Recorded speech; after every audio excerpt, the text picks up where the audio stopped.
Hello, everyone, and welcome back to the main stage at FTT Lending 3.0. So we are now going to showcase one of our exclusive special sessions that we do here at FinTech Talents, which is the big question debate.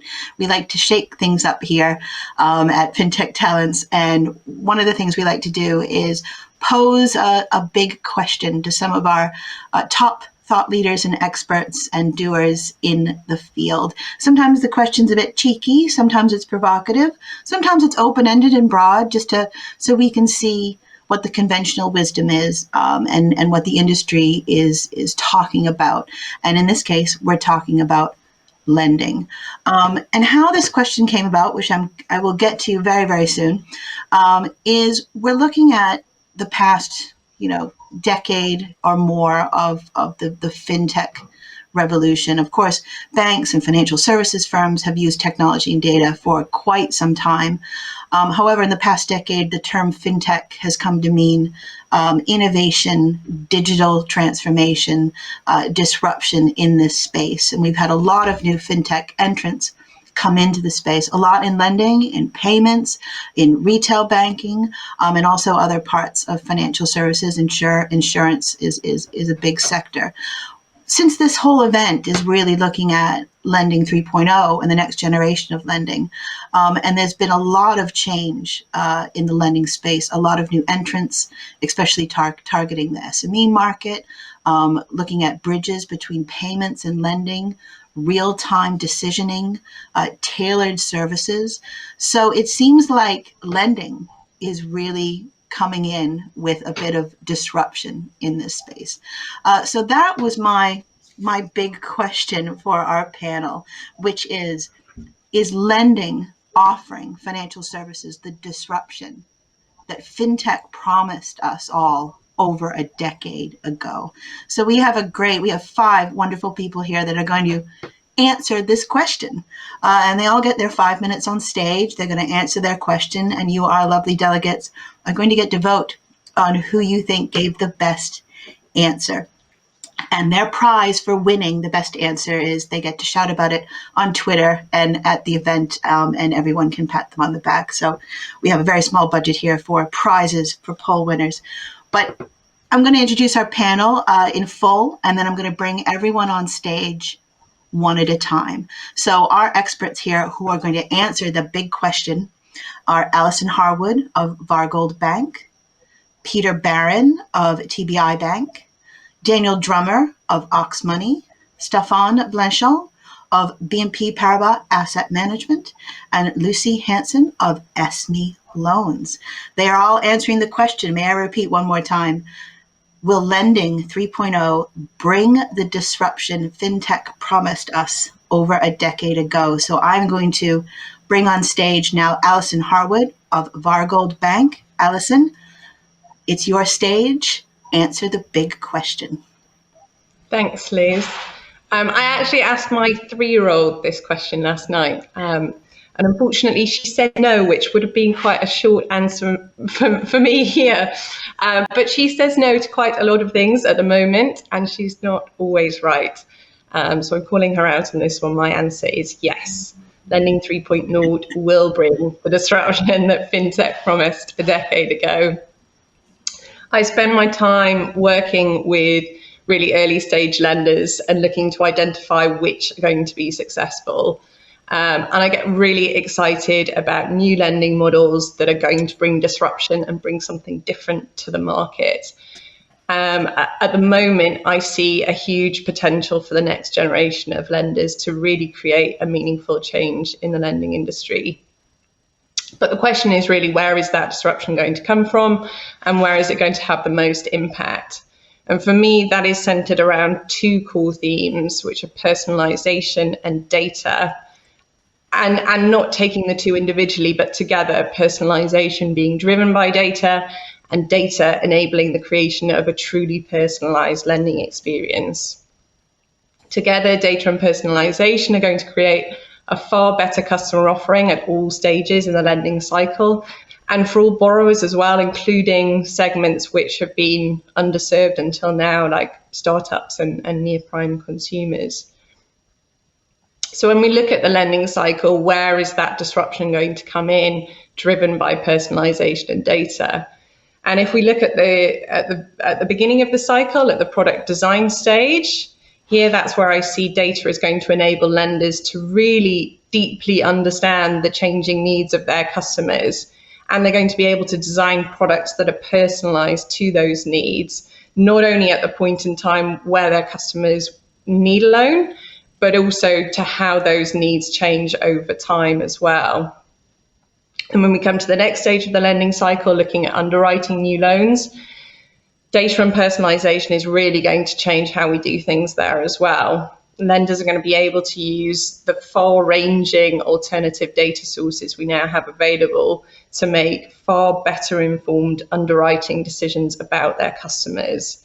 They're also going to be able to use that data that they're collecting and analysing to price loans far more closely to the risk that customers actually present based on their own personal circumstances. And they're also going to be able to reduce the risk of fraud as well. On to the next stage of the lending cycle, looking at during the lifetime of a loan, we're going to see lenders being able to use data to vastly improve loan monitoring processes. Where you have a borrower who's coming into signs of trouble, data is going to allow lenders to identify that earlier and then personalise their approach to managing those signs of trouble based on a customer's unique circumstances. And I think that's probably going to create far better outcomes, both for borrowers and for lenders, and ultimately for investors like us at Varegold. When you look outside of the core lending cycle, lenders are also going to be able to provide a far more value-add service to their customers. They're going to be gathering all of this data to make their product offering personalised to their customers. And they're going to be able to give that back to customers, sharing their data analysis to be able to empower more information for their customers. Like, for example, consumers better understanding their financial health and improving their creditworthiness with the help of their lenders and the data analysis that their lenders are collecting to do that. Or where you look at businesses, it could be providing performance insights or advice on areas where their business may be able to create better efficiencies. So there's a huge amount that data and personalisation can do throughout the entire lending cycle. And those are just a few of the things that I am seeing at the moment that combination of data and personalisation can do to transform the industry. And I think it's going to be a win-win for everyone. Borrowers are going to get a better product and a better service. Lenders are going to be able to offer a far more efficient service, and investors are going to have far more options of great lending products to invest in. So my answer is yes, Lending 3.0 will disrupt the lending market hugely, and that disruption is going to be centred very firmly around personalisation and data. Wonderful. Thank you, Alison. So next up on stage is Petr Barron of TBI Bank. Petr, answer the question, is lending offering us the disruption FinTech offered 10 years ago? Well, I'm going to go with a contrarian position here, and my view is that lending is not going to offer us disruption as such. I think what Lending 3.0 is definitely going to add to the change and evolution of lending. But at the end of the day, it's not about us as lenders. It's about changing needs and patterns of customers. And if before you had very efficient lending products, let's call it credit card, which covered the needs of the customers, but it was extremely monolithic if you look at it as a single product. So what you have now with Lending 3.0 and with a lot of data and personalization, where I completely agree with Alison, right? You actually have an ability to focus on more niche products and create really products which are better fitted for the new age and for the new customer. And here I'm talking about products which are more embedded in the journeys, and they are just better understood. It's products which service certain customer niches and market segments. And here we can talk about, underbanked customers or younger audiences of customers who are just onboarding into their experiences of financial products. And also the overall general trends that are taking place, where really generation, Y, but Z as well, they're not as excited about a revolver lending situation where they don't see basically a way out of their debt, while products like buy now, pay later offer more transparency, as well as installment financing, where they can clearly understand how much they borrowed and for how long. And that's why you see an explosion of companies like Affirm or Klarna, which are being very popular as an alternative. But this is exactly where my view is that it's not about disruption, it's about the evolution of a model as such. And of course, stepping on the data and general democratization that ability, of accessing internet has really provided. So you end up with a lot of players. Look at the UK market, for example, right? 10 years ago, you had really 5 big names, right? Even less, actually, right? And now you have a multitude of different fintech players which are taking, a piece of that puzzle. Are they really doing something that different? No, they're addressing the audiences in a much better way, in a much more tailored way. But lending 4.0 will look like where, pretty much everybody is going to offer you a Lego constructor, and you can build your own product, right? And you can design your own product, and you can pick different features that you want. Similar like we do now with our mobile contracts, right? We choose how much data we want, or how much SMS we want for free, or how much call time we want, which mobile set we want. So, you're really building it kind of together. So I think it's evolution. It's less of disruption. Because at the end of the day, the customer either needs or is ready for the lending proposition, or he is just not interested in lending. So it's a matter of just a slightly different distribution to the customer. So I very much believe in embedded services is absolute key. I very much believe in personalization, and of course use of data, which allows you to unwrap these different niches of a monolithic products which used to exist. And of course, the customer experience and the journey is extremely important here as well. And this is what really Lending 3.0 starts allowing us to actually do as lenders. So that's my answer in short. Wonderful. Thank you, Petr. All right, next up on the screen, answering our big question, will lending bring the disruption FinTech promised a decade ago, is Daniel Drummer of auxmoney. Hello, Daniel. Hello, Liz. Thanks. Great to be here. So when I heard the question the first time, I was trying to remember what was actually the promise of the FinTech disruption a decade ago. And when I think back in relation to credit, I'd say the promise consisted of 2 core elements. The first is better access to credit. So everyone who deserves credit should get credit. And especially back then, but in many instances still today, banks were often not able to lend, as they were exclusively relying on some information from credit agencies or some few static indicators to assess the creditworthiness. So what that meant in many instances, and also pretty much true around the globe, was that many were wrongfully left underserved or unserved completely. And the second promise of FinTech back then was a much better customer experience. And again, back then, but also in many cases still today, applying for a loan, applying for credit, in many cases meant walking into a bank branch, filling out papers, bringing a lot of forms, and waiting a couple of weeks until the money eventually arrived, or just to be rejected after all. So if I now look at today's landscape, comparing it to the promise, I do see that FinTech has certainly changed the lending landscape for the better. So first, with access to credit, many digital lending platforms, they are able to use much more data points, sophisticated models. Alison has talked about that as well, to be able to better price, better score customers, especially the ones that are not in the super prime segment, but the ones where you do need data to better assess the credit risk and to also eliminate some of the risks of fraud. So that is a promise that we do see that has turned out true in many cases here in Europe, but also around the globe.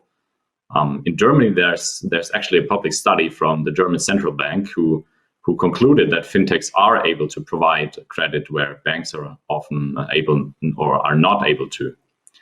And secondly, the second promise of better customer experience, that has also certainly become true. So speaking for our firm, but I know also true for many of our peers in other countries, around 70% of all borrowers who apply for a loan, they have a fully automated end-to-end digital experience. So especially now in times where going to a bank has become a lot more challenging, that is all the more critical. And Petr mentioned transparency, embedded offerings. I think those are also important factors where many fintechs are leading the pack and way ahead of some of the banks. And product innovation is something that we do see driven by the fintech players, which is very helpful to serve the needs of the customers in a better way. So overall, I would say those promises have turned out true in many ways.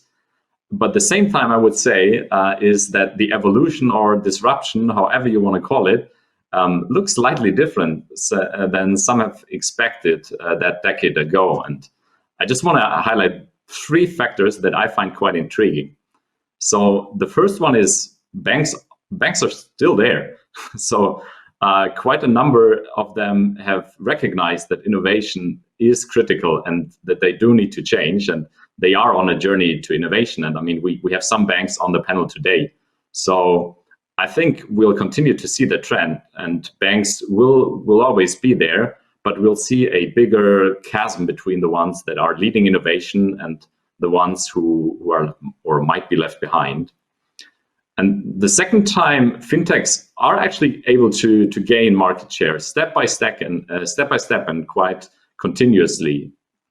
So those who maybe a couple of years ago or 10 years ago might have predicted that banks will always have more trust and fintechs will never be able to grow, they've been proven wrong as well. So we do see fintechs thrive and also grow in many countries of the world.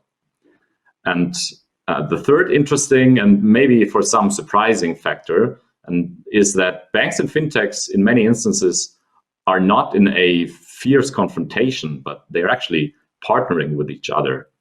So for our firm, for example, we have many partner banks who send us their clients when they are not able to serve them. And we are able to provide credit given our specific focus on data-driven lending and our more sophisticated approach to scoring. We also have banks who invest on our marketplace directly because they want to provide credit, but they don't have the in-house expertise to do so for that target customer group. And also more recently, we are setting up more advanced capital market structures with the involvement of banks, for example, BNP, who is also represented on the panel today. So I would say to conclude, this is for me the 3.0 aspect of the new lending environment, that banks and fintechs know what they're good at, they build on that, and ultimately it is to the benefit of the customer. So we do see positive change, we see broad access to credit, we see better customer experience, we see a beneficial landscape of partnerships between banks and fintechs. And I would say as the world comes out of this pandemic and economies need to recover, healthy access to credit is maybe more important than ever.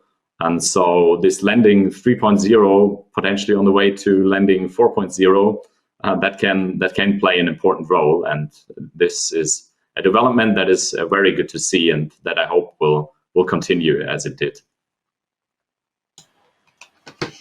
Wonderful. Thank you, Daniel. Okay, so next up is Stefan Blanchons of BNP Paribas Asset Management. Stefan, come up on stage and answer the big question.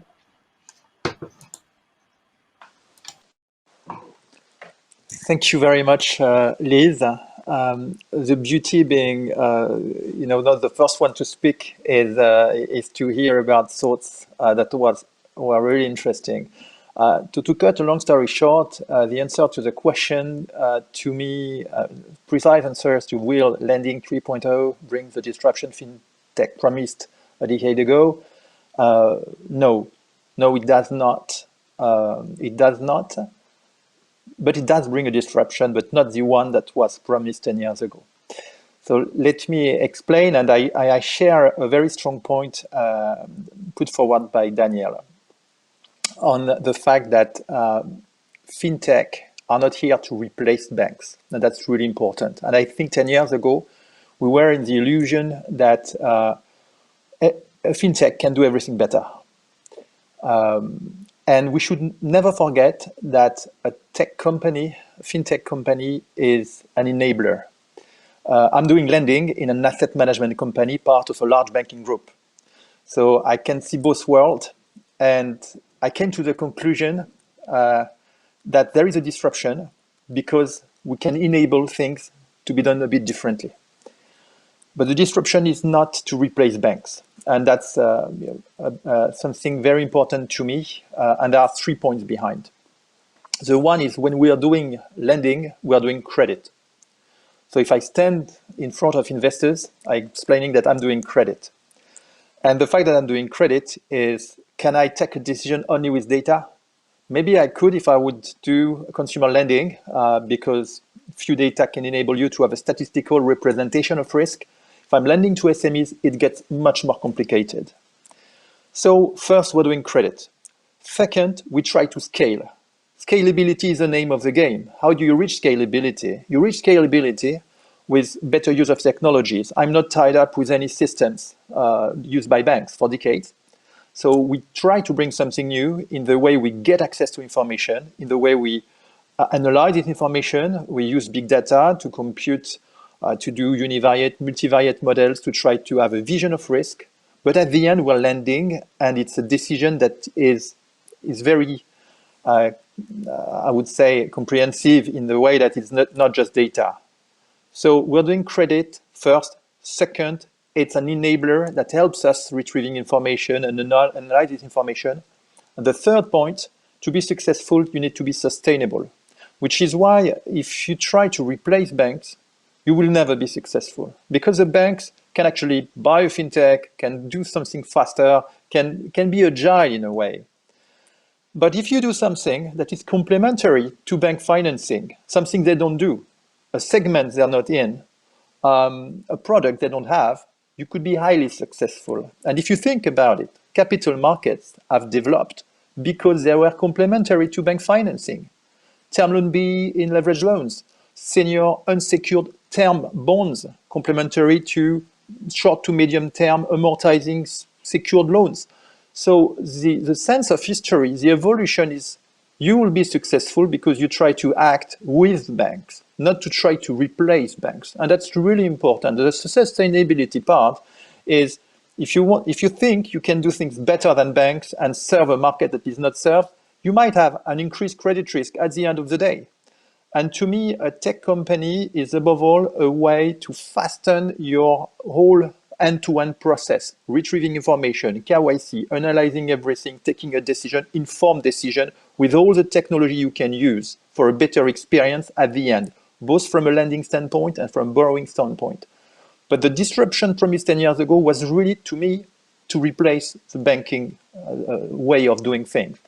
And I think my own experience is trying to lend to SMEs in the UK, in the Netherlands, in Germany, told me one thing, is I came across billions of euro of requests that I will not be able to serve not because I don't have the technology, but because I don't want to take this type of risk.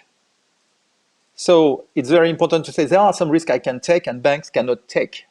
I'm happy to take more risk and to help the economy in a way, to a certain extent. And you need to scale that, to automate that, to serve more. And this is a disruption in a way, but not the one promised 10 years ago. That's my short answer to this very important question, Liz. Wonderful, Stefan. Thank you very much. And coming in, last but not least, we have the lovely Lucy Hasson of Esme Loans. Please come on stage and answer the question on whether lending will bring us the disruption we were promised in FinTech a decade ago. Thanks, Liz. I've approached this question similarly to Dan, which is around, what was the FinTech promise 10 years ago? And when I reflect back on that, and think about those early ads from Funding Circle, I think about the pitch was all around, a better product, a better experience for customers and transparency. And when I look at that now, I think, did that really disrupt the market? Did we make significant progress? And I think the answer is yes and no. If we're really honest, that change has both been around shifting the market and behaviours. But up until about 5 years ago, what we really saw was really nice front-end applications, but with a lot of people doing all the manual work behind the scenes. So really, we did not see that real tech revolution that we started to see progress through today. And I think really what's been the change over the last sort of 5 years is that the acceleration of automation of processes and systems and our ability to use data to basically start to build really smart models behind the scenes to enable that faster decisioning. Because I think before, it was easier for people to deliver a better experience because there was less applications and they were not facing the same volumes that banks face, which goes to Sebastian's point around scale. And I think also when I think about the FinTech promise, I think we went into building businesses where we thought we could challenge the bigger players. And actually what we really weren't focused on enough was around actually what behavioural change did we need to basically really make that disruption. And so I guess my answer to the question is we have made huge progress, but it is such an evolution to get to that end state. I'm not sure we'll ever get there, that actually it'll be this constant evolution and commitment to better product, better experience, and a disrupted market that basically delivers a better product set to our customers. And I think, I thank the original FinTechs for opening people's eyes to the fact that you could get money from somewhere else. I think when we look back 10, 15 years, people thought the only place you could get money were the banks.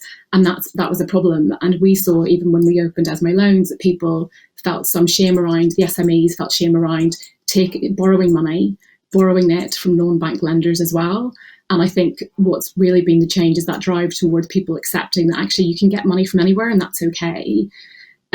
And so one of the big changes that I think has been the enabler is obviously like open banking was the commitment that drove a lot of innovation. But obviously, as everyone, I guess, on the panel and everyone in the audience will know, open banking had this huge impact and PR problem. No one knew what it was. So when you surveyed the SMEs back in 2019, no one had heard of it. And I think what's going to drive the real behavioural change is actually the impact of the pandemic and what we live through today. So if you think that in the last 12 months, 65 billion has gone out the door, sort of SMEs and corporates through C-bills and B-bills, which far outweighs the normal sort of lending volumes that go out the door to SMEs. That has really been the shift in behaviour. When we surveyed our customers through this quarter, we asked them, did they know what open banking was and were they comfortable using it and would they share their data in the future to basically enable better products? The answer was yes. C-bills showed me the way. And I think that's really, the pandemic has really been the catalyst for enabling the democratization of data to work, I think, for FinTechs. And that has been critical. So I'm delighted for open banking. And I think that has been the change, because I think for the banks as well, just to process that volume of loans that we all started to see overnight, this volume of requests that far outweighed our original kind of what we sort of expected. Everyone had to get on board and start to digitize really quickly and start to leverage their technology partners, their FinTech partners to basically enable that scale quickly to get cash out within 24 or 48 hours. And I think that was also a big shift for the banks. I think where you've had people that are traditionally cynical about tech and the integrity of it. I think sitting, with the government guarantee sitting behind you, it gave people confidence that actually to use these technologies. And I think people were really happy with results. I mean, it's still, I would say that, there's still a good 12, 18 months left to run before we start to see the impact. But I think people, you start to embrace technology in a different way when you're forced to use it. And I think those things have been this huge catalyst that have probably done more for fintech and for disruption in the market and for customer behavior than anything that's gone before, all the lobbying we've done, all the marketing we had done. And I think the other thing that the pandemic has done is basically turned a nation of SME non-borrowers into borrowers. And I think that is also a really critical shift when we think about the future of SME lending, because we now see people that would never borrow money, borrowing money and becoming familiar with the concept of it, and hopefully starting to see how they can use third-party lending to actually support them when they need it, but also to support them to grow and to do other things that they may have not thought possible before. So I think that will also be this huge shift in mindset. And then when I think about, what all that means for the future and actually where do we go with sort of FinTech 3.0, 4.0, I think this is all great news. I think that, much like Alison, tech and data is at the heart of everything that we do, that actually we expect to see going forward, and much greater personalisation of products. I agree with Petr. I think the question we now face is people want money. They don't really, people are less sensitive now to where they get that money. We have the data, and most people can access the data to provide that money. So the question is where you get it. Do we need big brands, or do you provide that money in places where people are already behaving or already sort of present? And I think very much like Petr, that embedded lending is going to be a huge part of 4.0. I think people don't need to walk into a bank or go to a website and make that journey, when actually they should be able to access funds they need for their business where they need it. And we should be able to aggregate enough data to make those decisions quickly and to make fair decisions to basically support them. And so I guess when I round up, when I think about where we are, I think it's an evolution, it's a journey, and we'll never be at the end of it. But I feel really positive about, sitting the other side of a pandemic. I feel broadly positive about where we're going to go with it. And I hope that we can use that data to support our customers actually to solve some of the bigger problems that we all face as we look forward into 2021. It's a nation indebted, and financial inclusion. We've got a cashless economy. How do we deal with that for all of our systems, for fraud and for other things? And also to support our customers in the face of a climate emergency and building more sustainable business models and supporting them to fund that and to help them transition into a low carbon economy to make sure they have more sustainable businesses out the other side. And so I think when I look at, what is the future, I hope that that's the future that we're all going to work towards, making better decisions, being more supportive to enable the communities that we support to build sustainable businesses into the future that we can continue to lend to. Thank you very much. Lovely. Thank you, Lucy. Wonderful. I mean, I love all the sort of yes and no answers, which I think really speaks to the unique nature of financial services.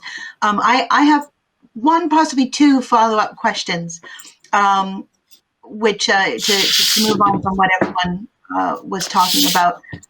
I mean, as you know, sort of a traditional bank is a secure, regulated entity that takes deposits and makes loans. That's a traditional bank. And many of you talked about data and personalization and embedded finance and serving underserved markets. And in fact, we just saw Lucy talk about, people don't mind where the money comes from as long as the loan is secure and it works, which all points to me that Lending 3.0 is an evolution that is removing the traditional bank from that process, from that business model, which is, I think, where the sort of question about is this disruption came from. But I think what's interesting about financial services, and this was sort of said very succinctly by Daniel, banks are still here. They're still part of this process, and Stefan as well talked about that. Of course, if any of you have been in this industry for any length of time, you have sat at a FinTech conference and heard presentations about Kodak and Blockbuster Video and disruption in other industries and how this is definitely coming to our industry.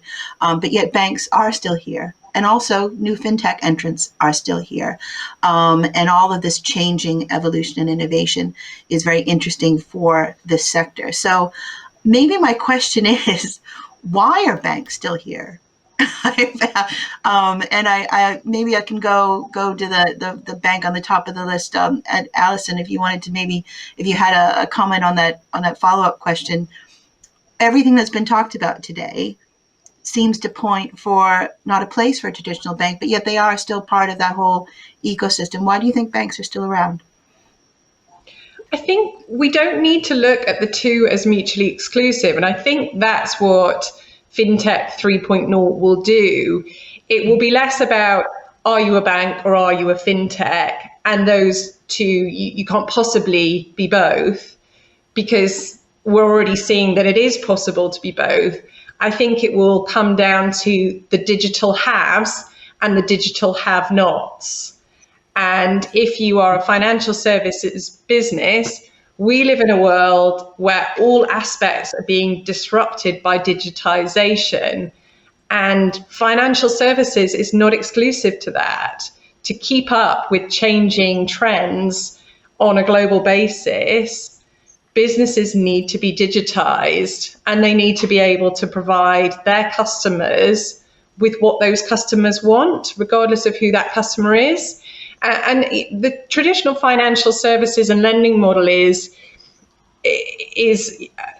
someone sat behind a bank counter saying, okay, you would like a loan, what do you want it for? And, you know, it almost being this relationship of you must ask and I have the power and I will grant. And that is completely changing. It's businesses providing a service and saying, we are going to give you the best service because we're in a world where competition has been facilitated more than ever by digitization. And we want to win in that environment. And therefore, we are going to create the products that our customers want. We're going to learn about our customers. We're going to understand who they are.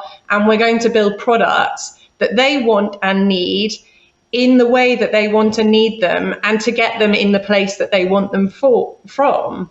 So I think it's I think we will stop talking about the distinction between banks and fintechs, because they will become one and the same.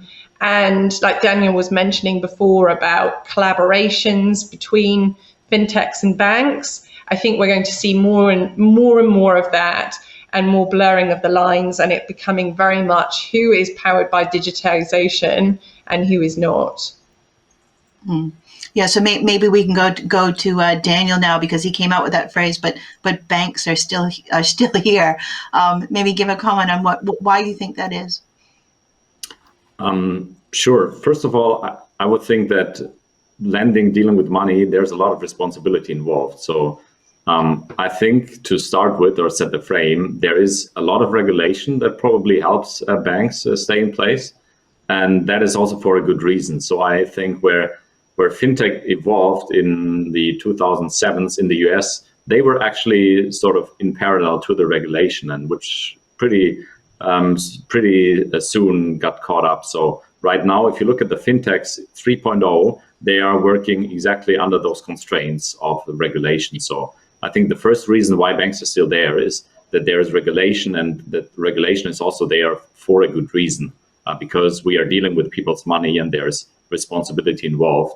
But secondly, I would also say banks are still there because, as I had said, some of them are also going with the trend and seeing how they need to evolve, and also what they don't have to do. Some of the tech, not every bank has to invent themselves, but they know what they're able to do. They know where to partner, what to outsource, and where to potentially invest in-house. So I think that is the second reason why banks are still there, because some are actually able to move with the time and to see what their role is.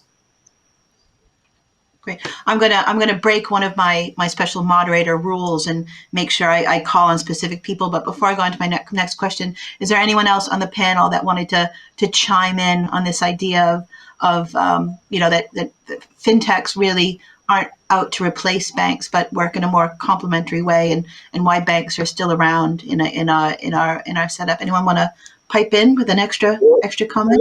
If you don't mind, Liz, I think that I think the TBI is a very good example here and very well placed, being actually a fintech bank. So we do most of the things that the colleagues here on the call actually are covering, but under the bank umbrella.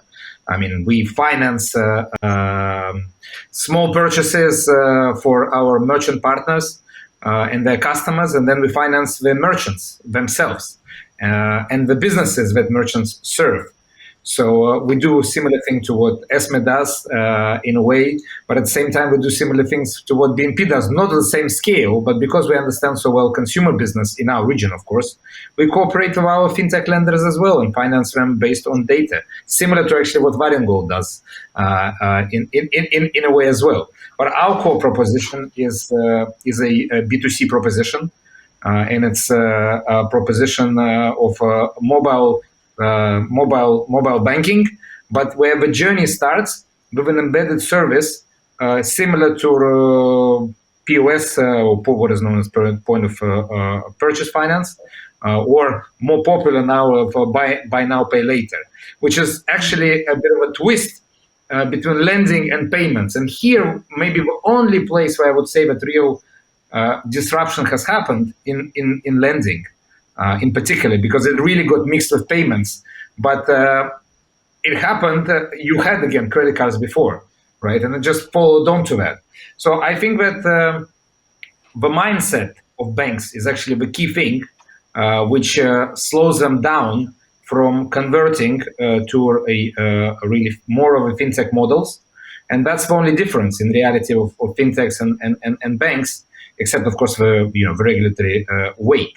But it is possible, and it is being done, and it will continue being done. And actually, I think that the most successful companies will be the hybrid of both, because one way or another, fintechs will be regulated. If they're payments, they will be regulated as payment institutions. If they're lending, they will also be regulated as credit institutions. And of course, if they take deposits, then they will be regulated under the full umbrella, or being a bank. So in reality, in my view, is very simple. If there is the right mindset in the team and there is the right business opportunity that they see, any bank can be a fintech and should be. The ones which will not become will not be around in 10 years' time, right? But overall, I think that the model allows for everybody, and it's an ecosystem of different players. So just to kind of add.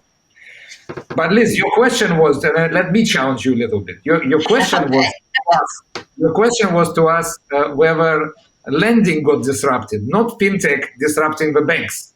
And I think that people answered differently, because I was clearly answering the question regarding disruption in lending. And here I stick to my words. I believe it's an evolution rather than disruption. But fintech did disrupt slightly the incumbent system, because it really twisted the kind of a customer centricity model with all the digital channels and apps and personalization capabilities, where banks really had to majorly up their game in order to compete with likes of Number 26, Monzo, Revolut, etc., etc. So here disruption was created. It did not, it's not going to take any players out of the market, but it did give a good kick up the butt for many players. Let's put it like that. I take the criticism on board. So I saw Lucy had her hand up. Would you like to pipe in? Yeah, I was going to say that I think that, there's still obviously a huge place for banks. They have huge market penetration. So still, you look across most European markets and overseas, and actually most SMEs still bank at the banks. And that's generational, like the parents bank to banks, like people bank at banks. So I think there's still a trust element. The banks still have this opportunity. They have all the data.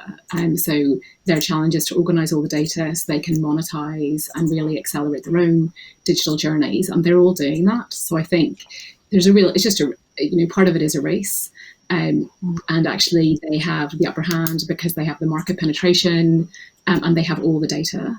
I think the real question as we go through to the future is who else is going to come into that mix, who may have more of a market presence than the fintechs that can use some of that technology and really penetrate the market and build that trust and actually start to target those customers. But the banks deliver the full service.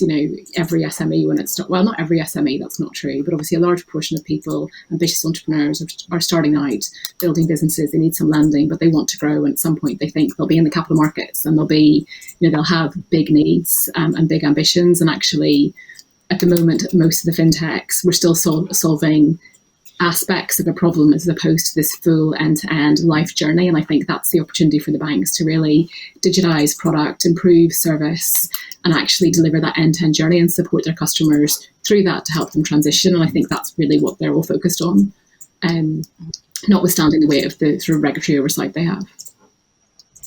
Excellent. So I'm gonna end this with one more question for all of you. This event is called Lending 3.0, and there's a lot today that we've been talking about embedded finance and point of sale lending and data and real-time analytics and personalization. But many of you in your answers mentioned Lending 4.0, which I'm very curious to know what that is going to look like on the other side of the pandemic that we're on and all the exciting, innovative stuff that we've been talking about.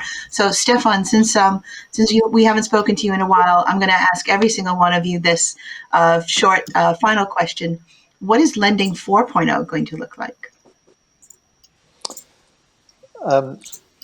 I wish I knew, but to be honest, there is an element of tokenization that we haven't touched upon.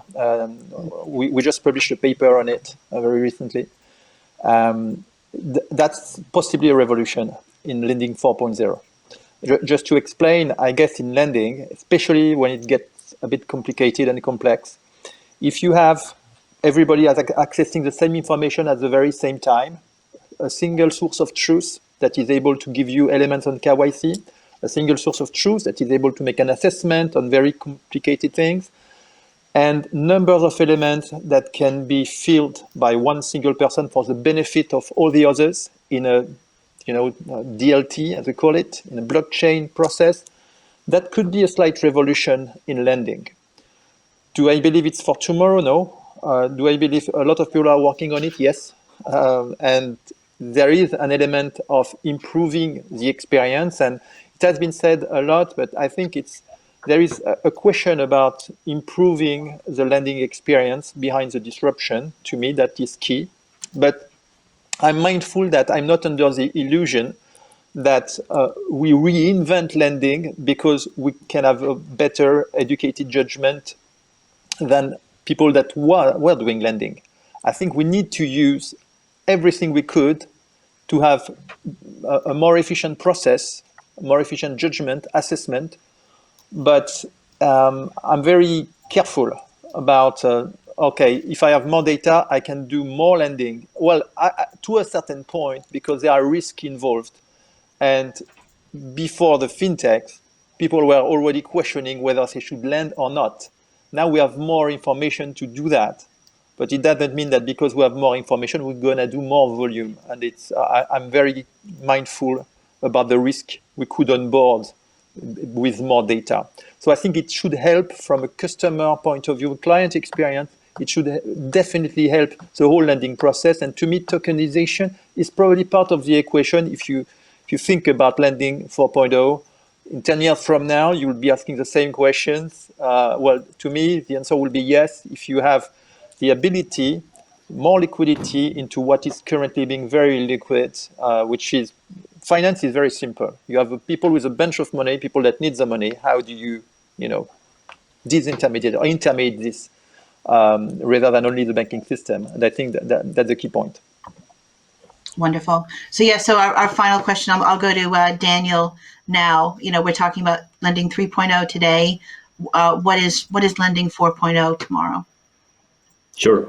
So the short answer is I agree with Stefan. I don't know. The longer answer is I would say two things. The first thing is the process of lending, of applying for a loan, of getting money will fade more and more into the background. So money will be more easily available, not through a 4 weeks process, especially for SMEs, but much more seamlessly and much more in the background. So I think that is the first element where we have already come a long way, but since, especially when we look at the SME landscape, we're not quite there yet.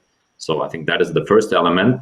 And the second one, it also shouldn't become too easy. So in 4.0, we will have figured out exactly the right amount of making it accessible to where it is deserved, but not too easily accessible to overload people with credit. And for example, if we see new trends like buy now, pay later, I think there we see it's a fine balance. And in lending 4.0, we'll have moved towards that final stage where we found the right balance between ease of access to still maintaining the current responsibility of lending, also in responsibility to everyone, to the people involved. Wonderful. So I'm going to go to Lucy now, because I know that you mentioned COVID and the pandemic and sort of accelerating a lot of these innovations. So, what is lending 4.0, and are we going to see it sooner than we anticipate? Am I on mute? No, I'm not, sorry. I don't know if it'll be soon. I think really the question is, what are the big changes in technology and behaviours amongst the SMEs? And that's really going to drive the change. I think I sort of agree with I completely agree with Petr that actually it's going to be a question of how you access cash and where you access it. I don't think people are going to walk into branches, and I don't think they're necessarily going to come to my one website that basically serves one specific need. So really there's a question around how you access cash and what are the big technologies coming down the line. We look at voice technology and other technologies that are coming, and what change will that bring? I really look forward to tokenization and actual better collaboration amongst parties, specifically around how we prevent financial abuse of the system, because obviously that is still an issue and that will always be an issue, and every new technology brings its own risk. And actually starting to modernize some of those supporting systems that we see. We've got these sort of non-governmental like fraud bodies and CDD, and actually thinking about how we improve those to make that data stream much more efficient so we can prevent financial abuse in a system, because obviously that abuse impacts us, but it also impacts customers and communities. And then I think also the question is really, how do we, we've got a lot of data, but actually in a future world where we live in, a changing climate, where pandemics are more frequent, how do we assess natural risk as part of our credit risk? How do you actually assess an SME's affordability when you look back at the last 12 months for businesses that have opened and closed and opened and closed? And I think we have a lot of data, but we really need to start to think about how are we going to use that in a way that's meaningful, that enables us to build product and plans that are sustainable for customers facing into some of these headwinds that we're starting to get wind of and starting to see, just having lived through this pandemic. But we're not quite sort of visualizing yet. And so I think all of those things are things that are going to start to really start to crystallize over the course of the next sort of year, 2 years, as we come out of the other side of the pandemic, and then we'll start to really drive the change. Excellent. Thank you very much. So I'm gonna go to Petr, because I think you were the first person to mention lending 4.0 in your big question answer. So what do you think lending 4.0 will be? What will it look like? Well, first of all, I think it's a bit preliminary to talk about it. I'm sorry, I'm being a little bit contrarian again. I think that still absolute majority of even people on this call, but actually of the industry, still have a lot of work to do to get to lending 3.0 and really being right both for them as a business, but also for their customers in order to make it a real scalable success. So I think it's slightly preliminary. But if you look ahead into the future, I think that, again, the continuation of this power, which is handed over from a bank, I think, Daniel made an example, and I love that example. I make it very often, exactly of a pro. Usually before, even 10 years ago, or even 5 years ago, even in many cases now, somebody still needs to go to a branch, and in the branch, a very important branch manager will take the documents, will go somewhere to the credit committee. This whole process is going to take, 3 weeks before an answer, right? So the power from the bank will move to the customer, right? That is going to be the key thing, right? And I think that the winners in that game are going to be the banks which are going to create the right infrastructure of data and accessibility and control to the customer. And these guys are going to be the winners. And this is going to be lending 4.0, where you're going to be able to almost way before the customer even knows and understands that he might have a need or requirement, whether that being a small business, big business, individual, you have everything already there for him, right, ready, because your machine learning AI technology has already mapped out whatever outcomes and prepared for it, right? But the customer is a king, and I think that is going to be the key change of really lending 4.0, right? So that customer is going to, where that power is going to completely migrate to the customer. But again, that's time out. Right, we still have plenty of stuff to do for 3.0, and I think everybody needs still working on 3.0. Excellent. So, Alison, you started us off with the big question. So I leave the final follow-up question to you. What do you think lending 4.0 will look like? I think there have been some great points from everyone on the panel here. Petr, I hope that customer centricity is going to come in lending 3.0, and I certainly see a lot of early stage businesses that are really aiming to meet that need in the more immediate term. I obviously talked a lot earlier about the importance that I see of data in lending 3.0, and I think what Stefan was saying earlier about tokenization will be a really important next step on that. If we're placing so much importance on data to create the right lending products and to far better profile risk, then we need to know that data is secure and is verified. And I think blockchain technology is going to be really absolutely crucial to achieving that. I think what Lucy was saying earlier about sustainability in lending, I guess that it goes again with the key theme of customer centricity. If you're creating products that are personalized to your customers, then you want to know that those products work for your customers and that they're going to be part of a customer's overall well-being, whether that's as a consumer and the consumer's overall financial health, or whether that's a business and creating a product that supports the growth of that business rather than eats away and can be prejudicial to the prospects of the business. So customer centricity and early identification of vulnerability, signs of vulnerability, and then on the other side, looking at that end-to-end journey of how can lending companies support their customers at all stages through their financial life, whether that's on the business side, an SME growing up and becoming far larger and having changing needs on that side, or looking at a consumer's journey from a young adult through the stages of their life. I think lending 4.0 will create products that are geared around keeping that customer life cycle and making sure that there are products that fit customers at all stages of their lives. Wonderful. Thank you, Alison. Thank you so much. I just really want to thank our big question panel today. They were really informative and interesting, and everyone comes to the stage for the big question with no prep other than the question. So they were really informative and experts in their field. So I really thank all of them. So now it's up to you, the delegates here at Lending 3.0, to vote. So if you look on the right-hand side of your screen to the poll section, you will see a poll listing all of our big question panelists: Alison Harwood, Petr Barron, Daniel Drummer, Stefan Blanchons, and Lucy Hasson. Vote You can vote all day on who you thought gave the best answer to will lending offer us the disruption fintech promised over a decade ago? And then you can send them congratulations on the Hopin platform to tell them how wonderful you thought their answer was. Thank you very much, and stay on the main stage for more great Lending 3.0 content.